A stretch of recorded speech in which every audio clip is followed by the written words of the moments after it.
नमस्कार प्रणाम। हम हैं भोजपुरी गायक रानू भारती।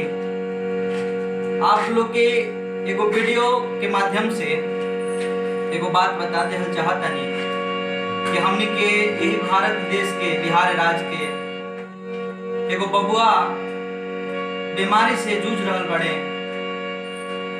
जेकर नाम आयान सिंह है। 16 करोड़ रुपया के सुई लागत है बबुआ के। तो हम रउआ लोगन से आग्रह करब, चिरौरी करब, विनती करब कि ज्यादा से ज्यादा बबुआ के मदद करी कि बबुआ के जीवन दान मिल जाओ। कभी हमारे सत्येंद्र सुहाना जी वो बबुआ पर एगो गीत लिख के भेजे बनी। आप लोग के गीत के माध्यम से हम बतावल चाहते नहीं बबुआ के कष्ट दुख का बा।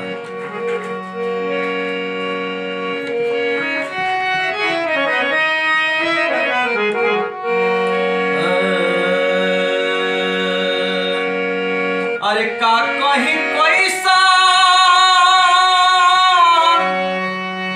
आइल बीमारी, का कहीं ऐसा आइल बीमारी,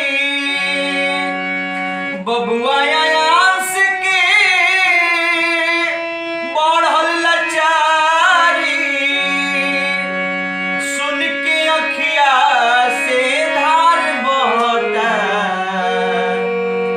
बड़ी जल्दी सब ठीक हो जाई, ये दिलवा हमार कहता। बड़ी जल्दी सब ठीक हो जाई, ये दिलवा हमार कहता।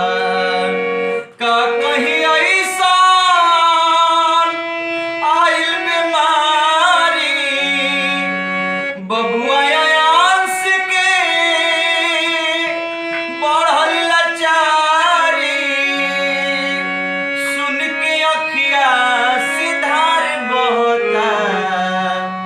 बड़ी जल्दी सब ठीक हो जाई, ये दिलवा हमार कहता।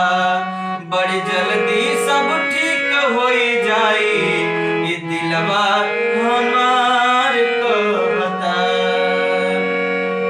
लाखों करोड़ों बार दुआ इंसान के, मंगल होई कृपा बावे भगवान के। लाखों करोड़ों बार दुआ इंसान के, मंगल होई कृपा बावे भगवान के। करी सहयोग सबे पैसा के काम बा, 16 करोड़ वही सुइया के दाम बा। दुखवा में उनकर परिवार रहता, बड़ी जल्दी सब ठीक हो जाई, ये दिलवा हमार कहता। बड़ी जल्दी सब ठीक हो जाई, ये दिलवा हमार कहता। यादो सत्येंद्र के इहे बावे इच्छा, बबुआ के जान के मांगता रे भिक्षा।